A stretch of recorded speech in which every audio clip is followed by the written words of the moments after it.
You are listening to The Pilgrim on the 405 with Will Christ. Join him as he and his guests discover how businesses thrive in California.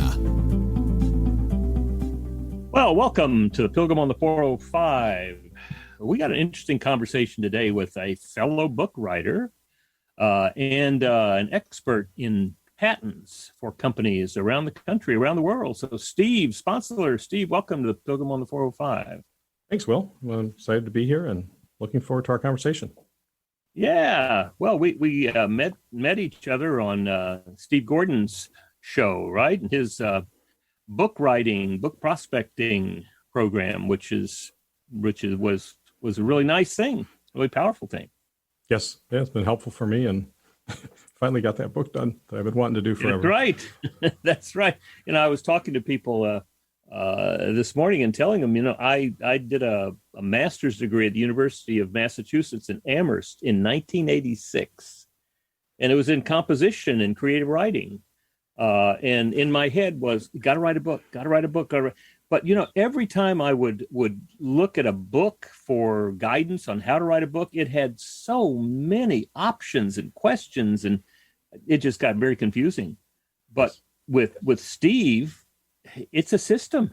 You just do this, and then put it on Amazon, Kindle Direct, and it's right there. I was the same. I do a lot of technical writing in my work, and so writing shouldn't be a big deal. I can organize things, but this thing had been building on my hard drive for at least 5 years, probably more. And then just find like having a system, and part of it was putting some time limits on it. It's like, okay, you're going to pick a title, or you're going to do this part. You've got 60 minutes, and that's it. It's done at the end of that time period, and you got to move on. You can't dwell over it for weeks or months, right? Or whatever. So. Well, that's one of the things in EOS, right? The entrepreneurial operating system, where one of the 6 key components is process. And I'm finding that as companies want to move to the next level, that their process really becomes very, very important on, what you were talking about how do you get on-time delivery?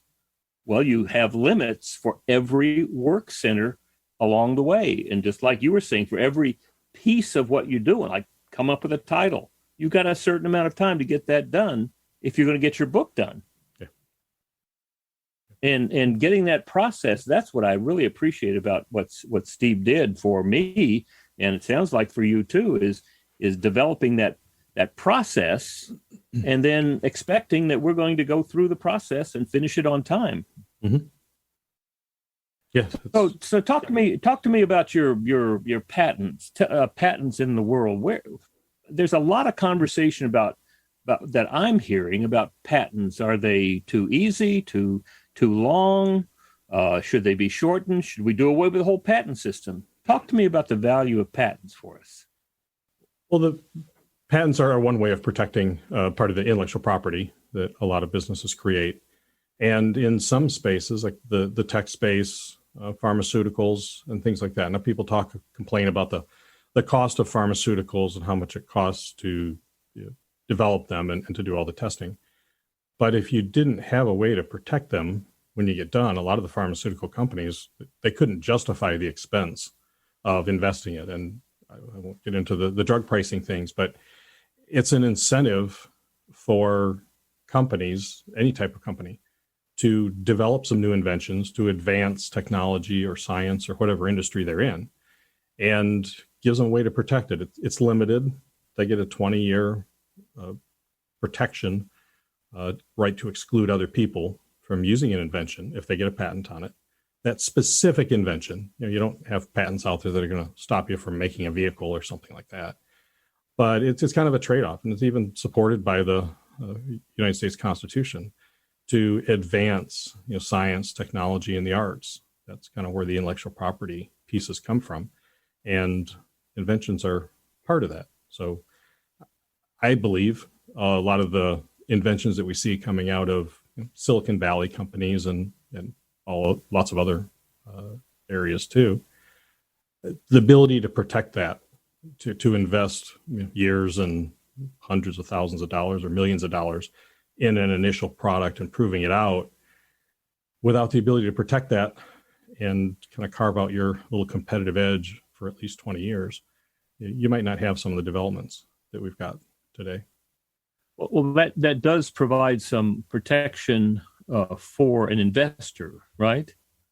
Yes. And so some of these, a traditional startup may follow the path where they get angel investors or seed investors to start, and then venture capitalists later on. And many of those investors, they want to be sure that investment's protected. You'd hate to invest in a company. They created some new technology, some new invention, and they don't take the steps to protect it. And then somebody else comes along and just copies it. If there isn't any protection, that competitor didn't have the time and the money invested because they just copied it. So they could beat out the existing company that actually did the development work. And then the investor loses out because the proprietary technology wasn't properly protected. Well, and now let's tell me a little bit about what companies should be thinking about putting together a patent. I'm thinking that there's lots of companies that really haven't considered protecting their intellectual property. Yeah, there are, and it's changing. Traditionally, if you think of the Silicon Valley startups and some of those companies that are making the new technology, or people working with autonomous vehicles and robotic systems and things like that, because they're just, these new autonomous vehicles have probably thousands and thousands of inventions in them to make them operate. But as we're seeing this digital transformation where some companies that were traditionally not tech companies and maybe a little slower, maybe a little stodgy, if I can use that word, as they're having to digitize and get their business online, whether it's teaching, some banking and financial things, even law firms. A lot of law firms are rather slow to adopt some new technologies. Not all of them, but some. And with everything being forced online now, or at least having an online component, there's some new systems that they have to develop. Sometimes it's unique to their industry. So there could be inventions there in the way that a bank is interacting with customers, just like mobile deposits of checks. That's something new. That's a tech thing that the financial industry uses.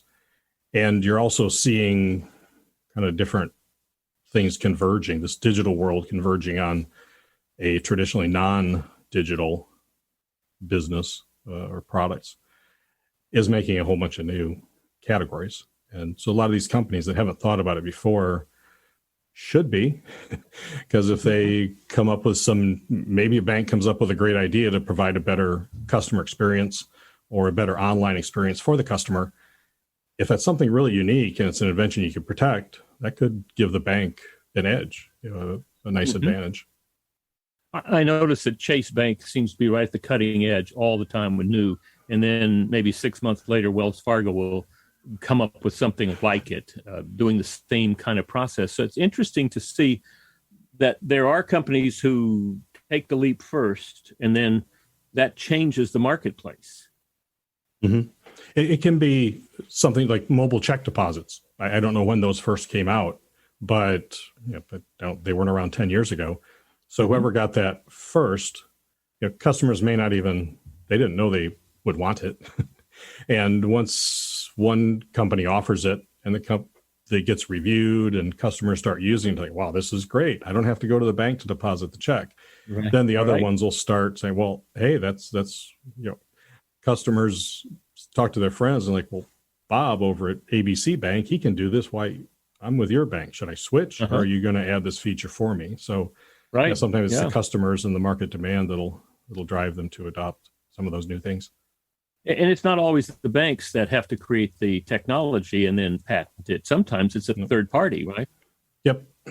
Yeah, some of these can be, whether they're vendors or even like an intermediary company that provides services to the bank. So another company could create the inventions and then offer to provide the service to the bank. So the bank doesn't have to have the software team to develop them.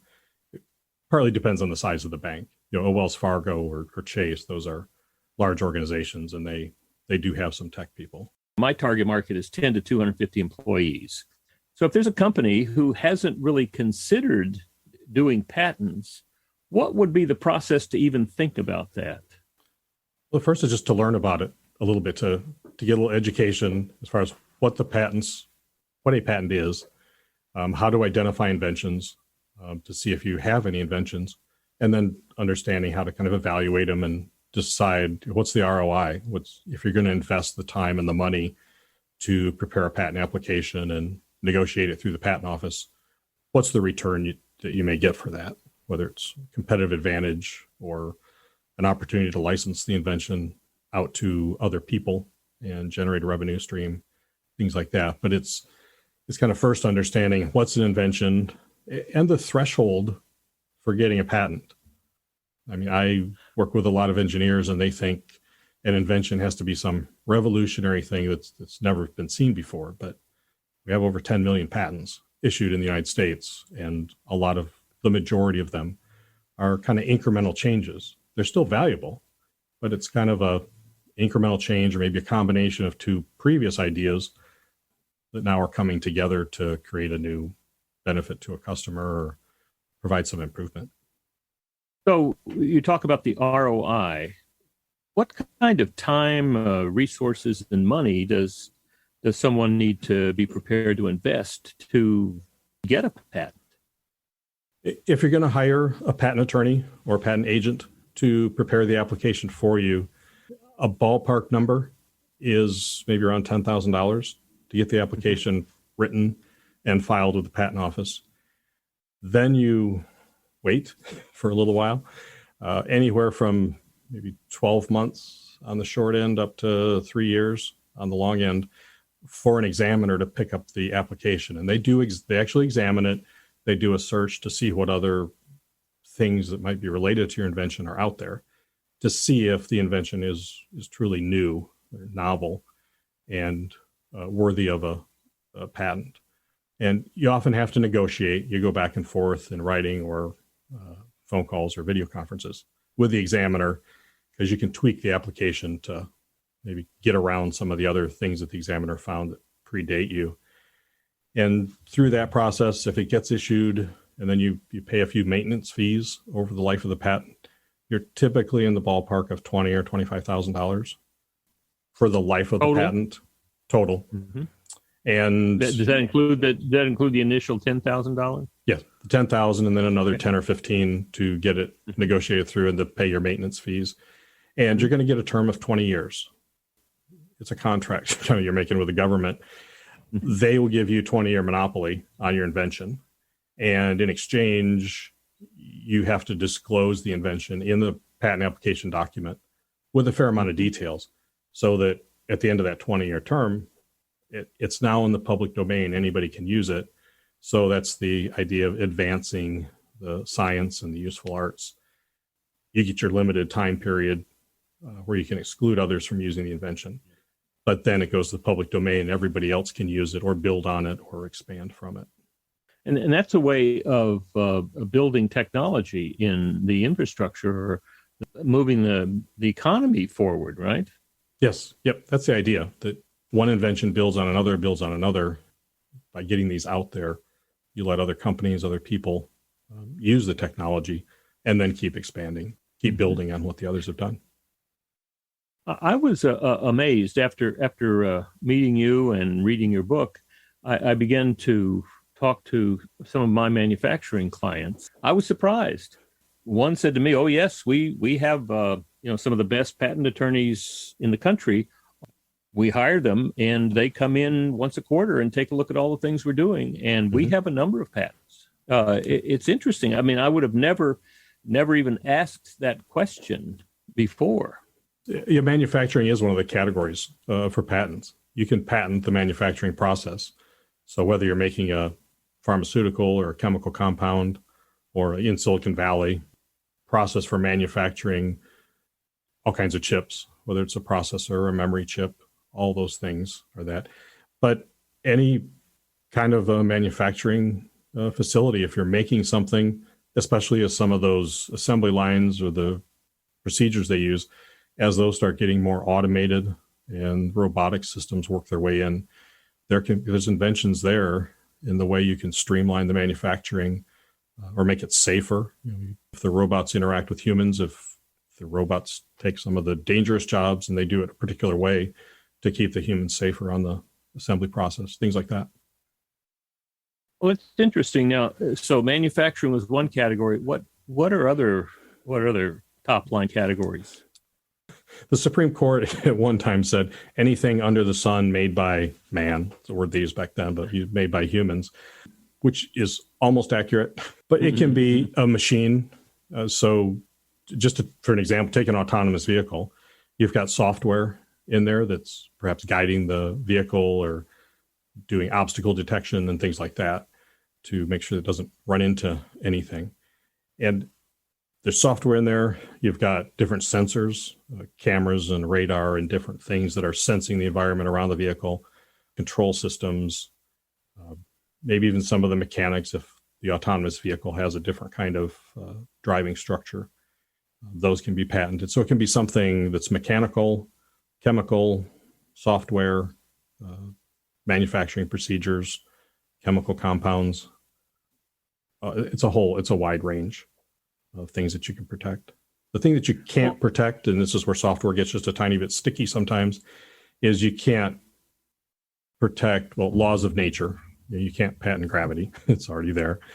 And it's tricky to try and patent a thought process or something that somebody can do in their mind, and just kind of abstract ideas like that. It has to be a little bit more tangible based on today's laws, which are always shifting. Well, you say you can't patent in nature. Monsanto has been doing a bang-up job, it seems to me, in patenting their genetically altered seeds. Right. So, but those are seeds that are not naturally occurring. They have modified them. So I don't know anything about their patents, but I'm guessing that they would be able to obtain patents on the manufacturing process, the way they modify the seeds or whatever it is they do to them. And perhaps the resulting seeds themselves are probably patented because it's a new combination.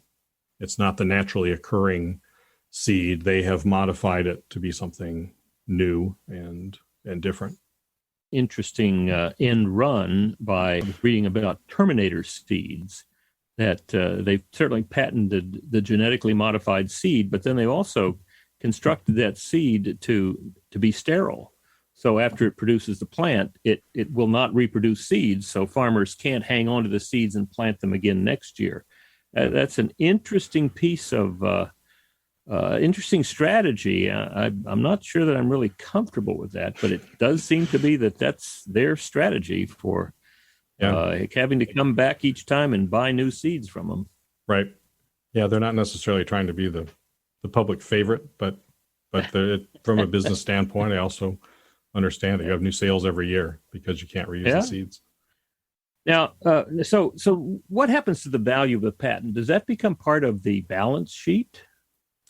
I'm not an accountant, but I've seen the way they do company valuations, especially when they're looking at investment rounds. If a venture capitalist is looking at, you're trying to figure out what's the valuation so they can figure out how much equity they're getting for the investment. And they put value on that, especially an issued patent. Then there's companies that will specialize in that, patent valuations, and they'll look at how broad the patent is. Is it a very, very specific invention that maybe somebody could design around fairly easily?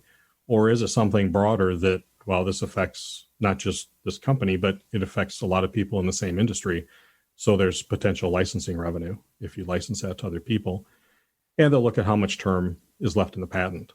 If it's just got 2 or 3 years left, then have too much enforceability left. It still could be valuable.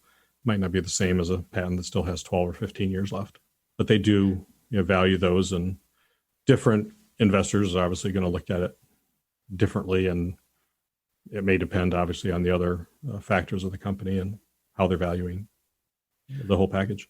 There are companies out there, or groups of people, whether they want to call themselves companies, but there are groups of people out there who specifically will create a patent that somebody is already using but hasn't patented and then sue them for the value, right? Well, there are companies out there that get patents and they're not manufacturing anything. So they have engineers or developers and who come up with inventions, and you're not required to prototype an invention in the United States. So you can come up with this idea, you describe it well enough so that somebody can implement it, and then they get a patent on it. Now, if somebody else has already done something and it's been out in the public for any period of time, they're not likely to be able to get a patent on that because the product existed first. It's what we call prior art. But they could try and make some really tiny modifications or other things like that to cause problems. And those are particularly problematic, especially for tech companies. These individuals or groups that create patents, but they're not manufacturing anything themselves or not selling anything other than licensing out these patents. Because if you have two companies that are selling products and they both have patents and one sues the other for patent infringement, then the other can just turn around and sue them back with their patents, and you can work out some kind of a settlement, typically. But in this case, you don't have that, because if all the company's doing is licensing out their patents, they're not selling anything that could infringe somebody else's patent. Their business activity is solely licensing out the patent rights. So it's kind of tough for tech companies. So once somebody has a patent, it's no longer a secret what they're doing. Is that right? Correct. The patent will publish. Sometimes an application will publish earlier, just depending on some different factors. But yeah, then the patent application will have quite a bit of written description describing what the invention is, how to make it, how to use it, how to implement it, and usually at least a few sheets of drawings, sometimes a lot of drawings, to help with the explanation. And that all gets published. So it's out there. You can't use it. It's protected by the patent. Right. But it does get out so people can look at it, and somebody could read it and it's like, well, this is a good idea. And that even though it's still protected, the invention is, it could be a springboard to a bigger idea. Like, oh, I see how they did this, but hey, I got a better idea, or this triggers something else. So it can have a positive impact then on the marketplace and new products and things like that, even before the patent expires. So what is your role in the patent industry? I focus on helping companies identify and protect their most valuable inventions. Another side of the patent world is doing litigation. Those things I did some of that early on, enough to learn that that's not what I want to do. So I love working with the companies, maybe teaching their team about inventions, what is an invention and why you should protect it. And then I can help them, especially if they're newer or they just wanted somebody outside with a little different perspective, and help them with brainstorming. We do something called Invention Mining. If they've got a product or a system that's been released, we'll go back and take a look and see if they identified all the inventions that are in that. The idea is get a whole pool of inventions, identify everything that you've got, and maybe brainstorm some new ones, and then evaluate those. Take a look at your company values, your company goals, and figure out which of those inventions have the most value for your organization. And then based on budgets and things like that, we'll prepare and file the patent applications for those ones that are the highest priority and hopefully give the best ROI. Prepare the application and file them for your clients. Yes. Oh, good. Yep. Good. So what's the role of the patent attorney?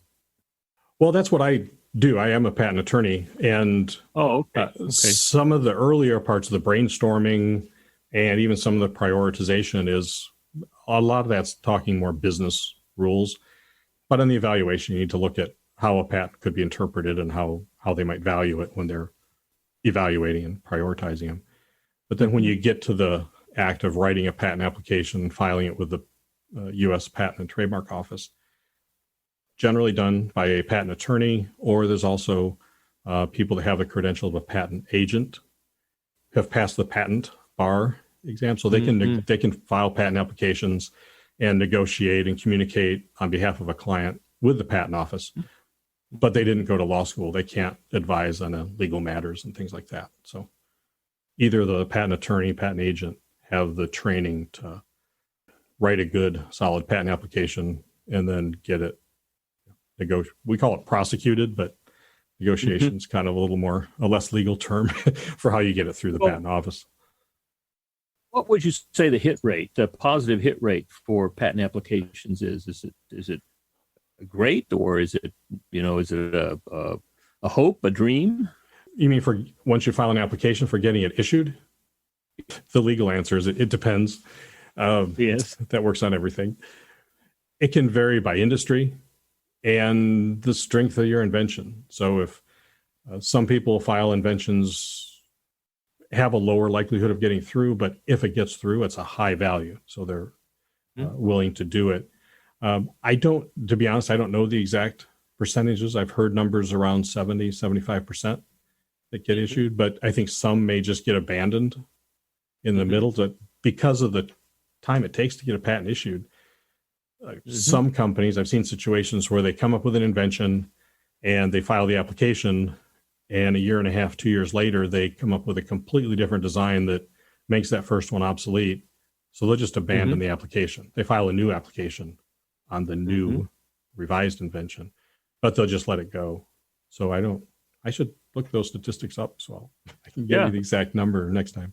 Well, I'm just curious about if somebody in a business with 10 to 250 employees was thinking, gee, I never really considered doing a patent.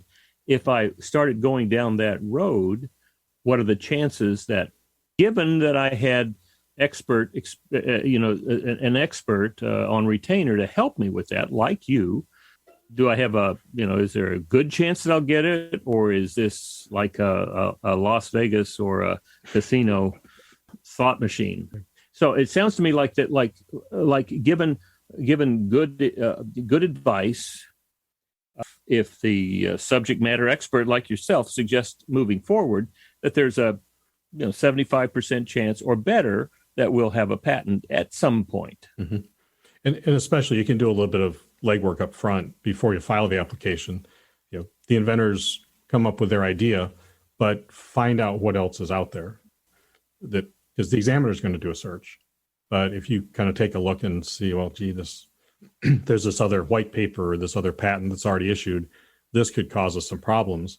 And then you can decide whether to go forward, or you can also go back to the inventors and say, how can we distinguish ourselves better from this prior art? So if you do some work ahead of time before you file the application and almost get your responses to potential arguments from the patent examiner built into your application, then you've got a stronger application and you're ready to handle those objections. And that's going to increase. Is that something that you would help a company with? Yeah. Yep.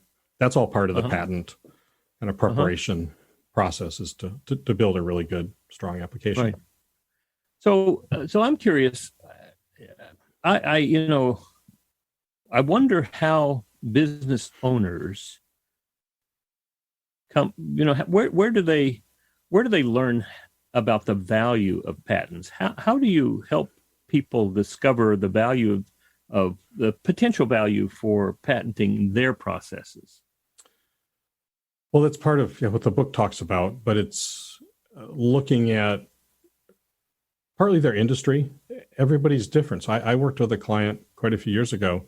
It was a pretty good sized client. They were already publicly traded, and they had one patent, and they were a technology company. The CEO and a couple of the other executives just didn't think patents were worth it. Then they got sued for patent infringement and they couldn't fight back. And all of a sudden it became a higher priority. So part of my job and part of when I'm talking with companies is letting them know what the benefits are, what the advantages are of having patents to cover your technology. And I've got clients who came to me in day one. They're like, we've got this new technology.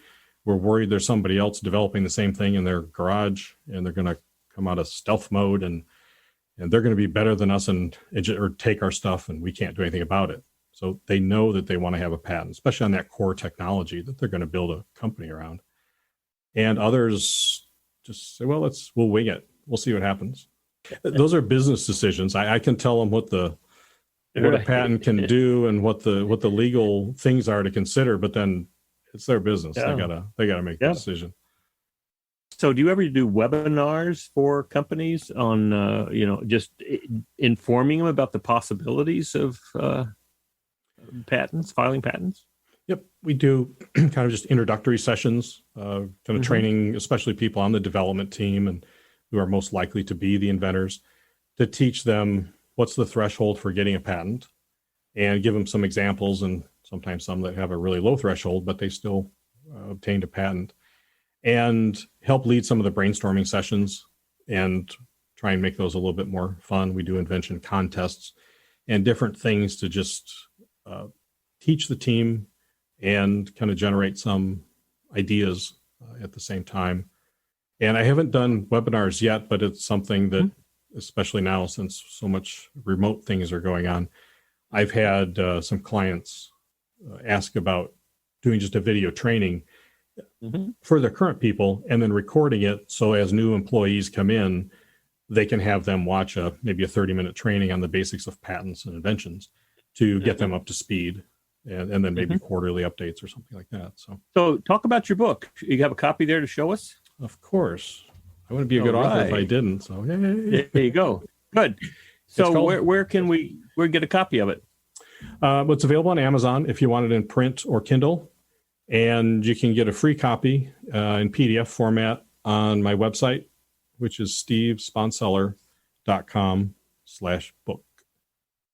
Okay. And it's basically, I wrote it, I've been doing this for about 25 years and trying to simplify it. So many people think patents are extremely complex, and they can be, but from the inventor side and from the company side, there's 3 main steps. You identify the inventions, be sure you capture them all. You evaluate them, see which ones are most valuable to your company and can give you the best return. And then you protect the right inventions, those highest value patents. So that's what it summarizes. And I kind of give some ideas and things to think about in each of those steps, but just try and keep it simple. Yeah. And then leave some of the other back end details to me. Well, those are the five leadership disciplines that we teach in EOS is number 1, simplify, which sounds to me exactly what you're talking about. And number 2 is delegate. Now, do people ever identify people in an organization whose responsibility is to come up with patentable ideas or to identify patentable ideas out of what they're currently doing? Some do. Some companies, as part of their product development, maybe checklist as they get to the end, often they'll have a question, are there inventions in here? Or what inventions did you come up with when creating this product?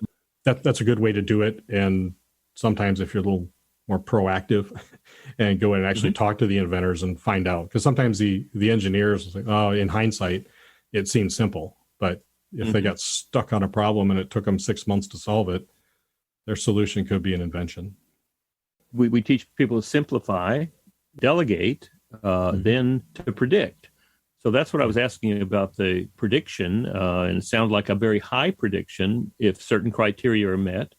And then we ask people to systemize it. So systemizing, that's what I was fascinated with one of my manufacturing clients, because they actually have systemized their process for identifying patentable processes and patentable products. Like they have one of the top patent attorneys in the country come in. They have on retainer, come in every quarter, and they look at everything that they've done in the last quarter, and certain things there are patented. So they systemize it, and then finally they have a structure for it that, they have people who are responsible for that. It's amazing, simplifying, delegating, predicting, systemizing, and structure.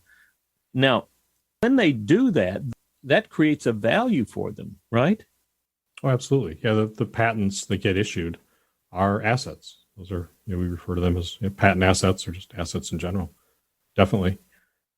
So what's the relationship of innovation to patents? Everybody has, or there are many different definitions of innovation and inventions. And innovation can be just an idea. It can be quite valuable, but maybe it's just a business process, or I don't mean to diminish it by saying just, but maybe it's a business process that you can't patent by itself, and it can have value. But then when we start talking about an invention, especially something that's patentable, it's getting a little bit more tangible. You're taking maybe an idea, which by itself, maybe you couldn't patent. But as you take that idea and start incorporating it into a product or a service or an assembly machine or something like that, now you're moving towards something that you can patent and protect that kind of that embodiment of the idea. So that's kind of how I look at innovation can be a first step in some of those ideas. And then as you refine them or get them into something real, like a product or service, that's when we start looking at the inventions and if they're patentable. So I would assume that at the early stages before they're patented, you would be signing NDAs, right? Yes. They're patented, then no more NDA, right? For that particular application. Yeah. Well, once Right. it's published, Right. then everybody can get it. Yeah. So tell me some stories about companies that you've worked with and successful and sometimes not so successful. Start with the positive, the wins. We have quite a few different companies. One was just launching some new e-commerce services, and it was a crowded space. This was 7-8 years ago, but e-commerce was very strong at that time. Amazon was very strong already, but they came up with some new ways to do the user interface, the way you would present a potential product or something that the customer might want, based on all kinds of different background data, and even some variables like the time of day, the day of the week, and the seasons, and all kinds of different things to figure out what you're going to put in front of the customer and in what order. And it was interesting, it was unique, and it works. The company I did mention earlier that had already gone public, because they didn't have any issued patents, they kind of became a target of litigation because they were growing. They started taking a little bit of market share from one of the really, really big players in their industry who didn't like it, and they had an arsenal of patents.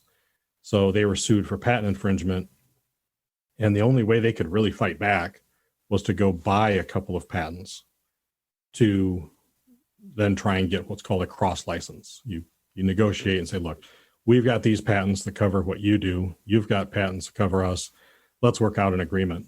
But the company survived, but they spent a fortune to acquire those patents, because when you're on litigation and everybody knows that, the price of the patent goes up. And it was just disruptive to their business. Had they had a little bit stronger patent portfolio, this big company might have gone and targeted somebody else. They were targeted, our opinion, because they didn't really have anything to fight back with. Well, and like you were talking about earlier about coming up with algorithms for predicting when and how people would buy.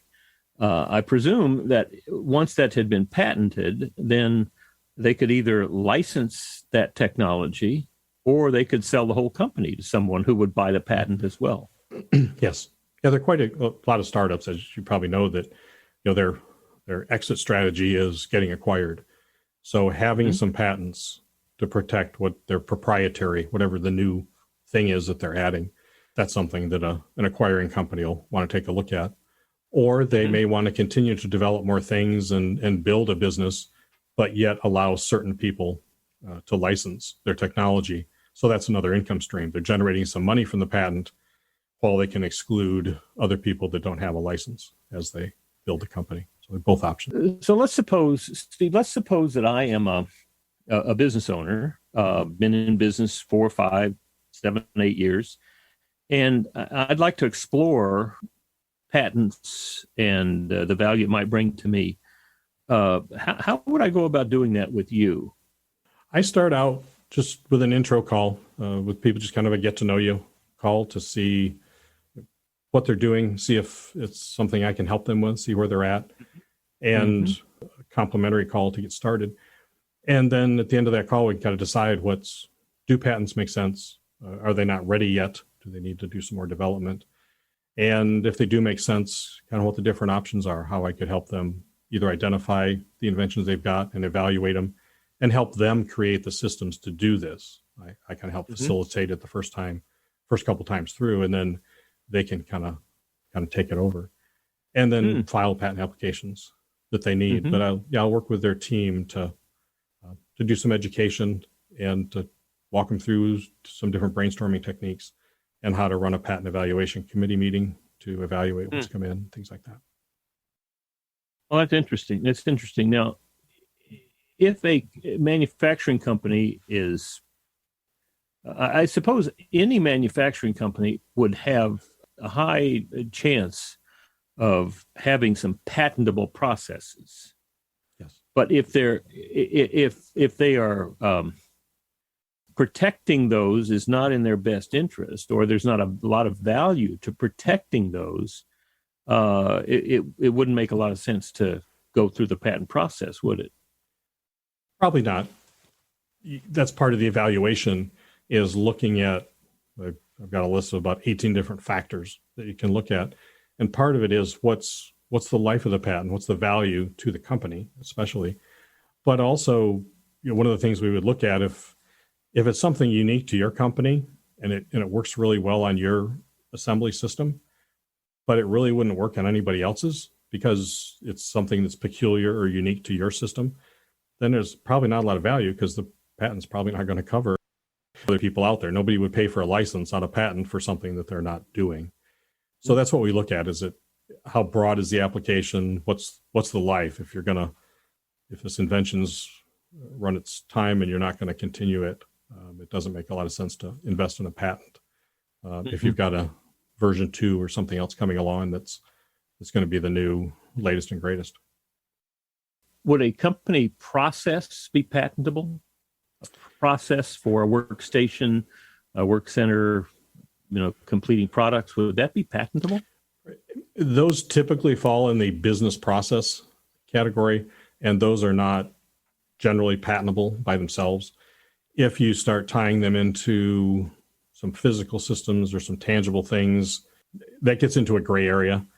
If it's a purely business process, especially if it's something you can do most of the steps in your head, it's kind of an uphill battle these days. But the law is always changing. A decade or so ago, those are really popular business process patents, but not today. So if someone listening to this conversation said, gee, I've never really thought about patents before, or maybe I'm not happy with the current system that I'm using for evaluating my patents, how would they get in touch with you? Go to my website. Website is stevesponseller.com. There's a contact page there, and I take phone calls as well as email. Email's best because I get that quickly. And yeah, I'm happy, any of the listeners here, I'd be happy to just set up an initial call just to talk, see what you need, answer your questions, and see if there's anything I can do to help out. Good. Well, this has been really very interesting. I mean, this whole notion of patents, I read a lot about it. I notice that patents become a valuable asset for companies that are being acquired or are in the process of looking for someone to acquire them. And it also seems to be a very powerful way of protecting an intellectual property that's there. So that's been interesting to see it from the side of an expert who spends their life looking at the potential for patents in a company, and then goes through the process of helping a company file the patent application, and then I imagine holding their hands for a long time while they get the application approved. And yes, telling just be patient. The backlog in the patent office is a lot more than a few weeks, but just be patient. Right. It's in the queue. Well, good. Well, is there anything you'd like to tell the audience that they might be doing? Because generally, these are business owners who listen to the show here. I guess if you haven't thought about patents and you think, well, this doesn't apply to my industry or doesn't apply to my company, the way things are changing, and between the digital systems and everything getting digitized, more and more is patentable, and at least be open to the thought, take a look. Maybe you don't have anything to patent, but if you do, it could be a nice boost for your business. Excellent. Well, thanks so much for being part of the show today. It's always interesting to hear how companies, especially companies in California, can thrive, even in the midst of COVID constraints. But it sounds like we're all heating up and going to have a a rocket ship toward a strong economy. So thanks a lot for being with us, Steve. Okay, thanks for having me on, Will. It was my pleasure. Just another example of how businesses in California can thrive. To hear more of the programs in this podcast, go to www.willchrist.com.